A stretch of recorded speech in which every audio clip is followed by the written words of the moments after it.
کیوں؟ اس لیے کیونکہ اسلام کا حکم ہے، اسلام کی وجہ سے حضور کو مانتے ہیں۔ میں نے کہا نہیں، ہم اسلام کی وجہ سے حضور کو نہیں مانتے، حضور کی وجہ سے اسلام کو مانتے ہیں۔ رسالت، نعرہ رسالت، نعرہ رسالت، نعرہ رسالت۔ تیسرا سوال اسی لیے کیا جائے گا تاکہ یہ واضح ہو جائے۔ اس نے کہا میں مسلم ہوں، اب تیسرا سوال کیا ہے؟ حضور کے متعلق کیا کہا کرتا تھا کہ ان کی وجہ سے اسلام کو مانتا ہے یا اسلام کی وجہ سے ان کو مانتا ہے؟ یہ حد امتیاز، یہ حد فاصل، یہ آئسولیٹنگ فیکٹر، یہ ڈسٹنگوشنگ مارک کب منقع، کب واضح ہوتا ہے؟ جب جواب دیا جاتا ہے، جب وہ کہتا ہے مر کے پہنچا ہوں یہاں اس دلربا کے واسطے۔ وہ کہتا ہے انہی کے واسطے تو موت کو سینے سے لگایا ہے۔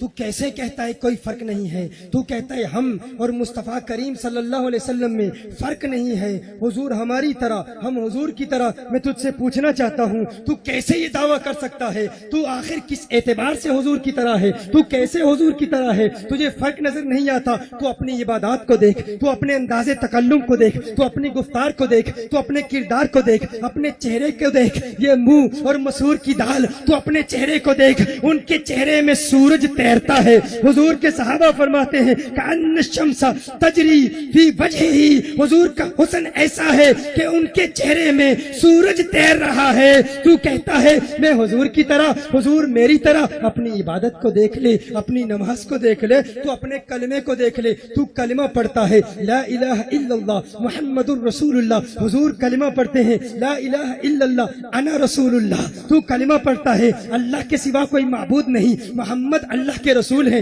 حضور کلمہ پڑھتے ہیں اللہ کے سوا کوئی عبادت کے لائق نہیں، میں اللہ کا رسول ہوں۔ تیرا کلمہ حضور کے کلمے کی طرح نہیں، تیری نماز حضور کی نماز کی طرح نہیں۔ تو نماز پڑھتا ہے، کتنی نمازیں فرض ہیں تجھ پر؟ 5 نمازیں فرض ہیں۔ حضور کے لیے فرمایا وَمِنَ اللَّيْلِ فَتَهَجَّدْ بِهِ نَافِلَةً لَكَ، حضور پر 6 نمازیں فرض، تجھ پر 5 نمازیں فرض۔ تیری نماز حضور کی نماز کی طرح نہیں، تیرا روزہ حضور کے روزے کی طرح نہیں۔ تو نفلی روزہ رکھتا ہے، سحری بھی ہے، افطار بھی ہے۔ حضور نفلی روزہ رکھتے ہیں، صوم وصال رکھتے ہیں، نہ سحری ہے نہ افطار ہے۔ صحابہ نقل کرنے کی کوشش کرتے ہیں، نحیف ہو جاتے ہیں، کمزور ہو جاتے ہیں، ٹانگوں پر کھڑے نہیں رہ سکتے۔ حضور فرماتے ہیں کیا کر رہے ہو؟ آپ کی نقل کر رہے ہیں۔ حضور فرماتے ہیں ایکم مثلی، ایکم مثلی، ایکم مثلی، لست کہیئتکم لست مثلکم، کون ہے تم میں میری طرح؟ میں تمہاری طرح نہیں، تم میری طرح نہیں۔ بخاری کی حدیث، صحیح مسلم کی حدیث، حضور ہماری طرح نہیں،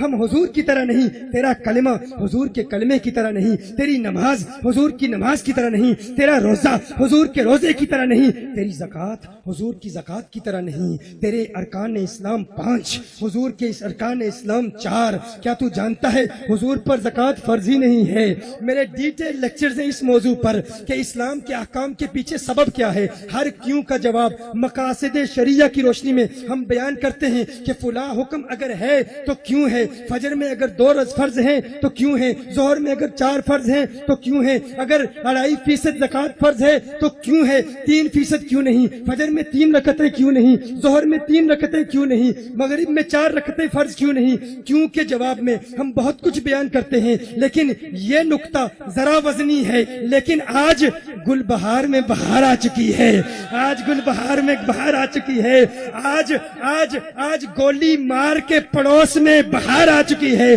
گولی مارنے والے ختم، دہشت گردی ختم، آج عاشقوں کی بہار ہے۔ اس خوبصورت میدان میں ایک انتہائی خوبصورت علمی نقطہ پیش کرتا ہوں، نقطہ وزنی ہے لیکن عاشق بیٹھے ہیں، اسے اٹھا لیں گے انشاءاللہ، مجھے یقین ہے اٹھا لیں گے۔ تیار ہو؟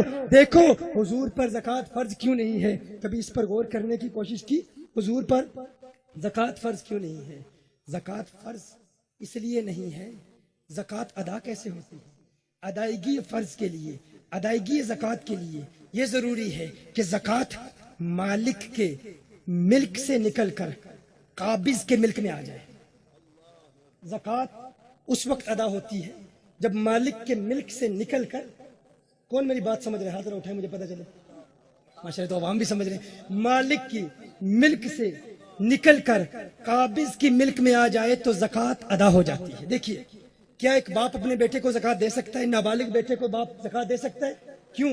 کہا الولد وما فی یدہ کان لأبیہ، الولد وما فی یدہ کان لأبیہ، بیٹا اور جو کچھ بھی بیٹے کے پاس ہے، بیٹا اور بیٹے کی ساری دولت وہ در حقیقت اس کے باپ ہی کی دولت ہوتی ہے۔ تو جب باپ اپنے بیٹے کو زکات دے گا تو اس کے ملک سے نکلے گی، بات سمجھ رہے ہیں نا؟ باپ جب اپنے بیٹے کو زکات دے گا، زکات ادا کب ہوتی ہے؟ جب مالک کے ملک سے نکل کر، مالک کی ملکیت سے نکل کر قابض کی ملک میں آ جائے تو نکلنا ضروری ہے، نکلنا ضروری۔ باپ اپنے بیٹے کو زکات دے گا، زکات ادا نہیں ہوگی کیونکہ مالک کے ملک سے نکلی ہی نہیں، جب نکلی ہی نہیں تو ادا کیسے ہوگی؟ اسی طرح العبد وما فی یدہ کان لمولاہ، ایک غلام، ایک غلام جو کچھ بھی اس کا مال ہے، غلام کے پاس جتنا بھی مال ہے، جتنی بھی دولت ہے، در حقیقت اس کے آقا کی ہے، در حقیقت اس کے آقا کی ہے۔ اب کوئی آقا اپنے غلام کو مال دے گا، زکات دے گا، تو وہ زکات اس کی ملک سے نکلے گی ہی نہیں تو ادا کیسے ہوگی؟ یار کیسے سمجھدار لوگ ہو تم، ماشاءاللہ بہت جلد بات کو سمجھ جاتے ہو۔ تمہیں پتا ہے آقا اپنے غلام کو زکات دے ادا نہیں ہوتی، غلام بھی اس کا مال بھی اس کا، آقا پر زکات فرض اس لیے نہیں ہے، ادا کریں گے تو کس کو ادا کریں گے؟ ساری کائنات آقا کی غلام ہے۔ نعرہ رسالت، نعرہ رسالت،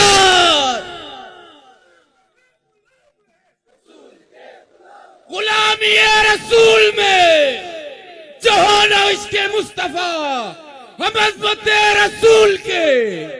پتا چلا ان پر زکات فرض ہی نہیں، تیرا کلمہ آقا کے کلمے کی طرح نہیں، تیری نماز آقا کی نماز کی طرح نہیں، تیرا روزہ آقا کے روزے کی طرح نہیں، تیری زکات آقا کی زکات کی طرح نہیں۔ تو اپنی اولاد کو دیکھ، اپنی فیملی کو دیکھ، تو اپنی ازواج کو دیکھ، اپنی زوجہ کو دیکھ، اور آقا کی ازواج مطہرات کو دیکھ، وہ تو امہات المؤمنین ہیں۔ ان کے لیے ارشاد فرمایا یا نساء النبی لستن کاحد من النساء، ہے میرے محبوب کی ازواج مطہرات تم عام عورتوں کی طرح نہیں۔ میں کہتا ہوں آقا کی ازواج مطہرات اگر عام عورتوں کی طرح نہیں تو آقا عام انسانوں کی طرح کیسے ہو سکتے ہیں؟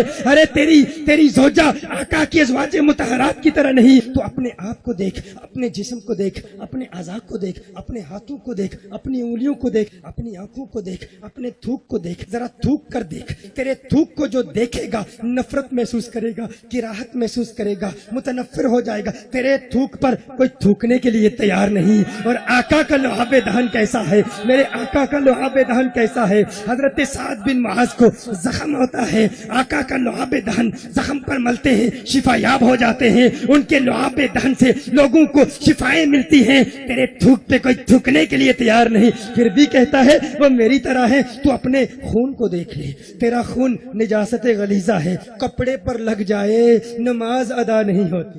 عبداللہ بن زبیر رضی اللہ تعالیٰ عنہ نے آقا کا خون مبارک چوس لیا تھا، اور حضرت مالک بن سنان رضی اللہ تعالیٰ عنہ نے آقا کا خون مبارک چوسا۔ صحابہ دیکھ رہے ہیں کہاں تھوکیں گے، کہاں تھوکو گے؟ کہا آقا کا خون ہے، اسے تھوک نہیں سکتا۔ کہا کیا کیا؟ کہا نگل لیا۔ آقا نے ارشاد فرمایا اب جسے دنیا میں جنتی کی زیارت کرنی ہے اسی کو دیکھ لے، اسی کو دیکھ لے۔ میں کہتا ہوں جس کے کپڑوں پر تیرا خون لگ جائے، نجاست غلیظہ ہے تیرا خون، اگر تیرا خون کسی کے کپڑے پہ لگ جائے، اگر نماز پڑھتا رہے، اگر اس نجاست کی حالت میں مستقل نماز پڑھتا رہے تو نماز کی توہین ہے، اور جو نماز کی توہین کرے جہنمی بنے۔ تیرا خون نمازی کو جہنمی بنا دیتا ہے، ان کا خون جس کے جسم میں چلا جائے وہ دنیا میں ہی جنتی بن جاتا ہے۔ لبیک لبیک لبیک یا رسول اللہ، لبیک لبیک لبیک یا رسول اللہ، لبیک لبیک لبیک یا رسول اللہ، لبیک لبیک لبیک یا رسول اللہ۔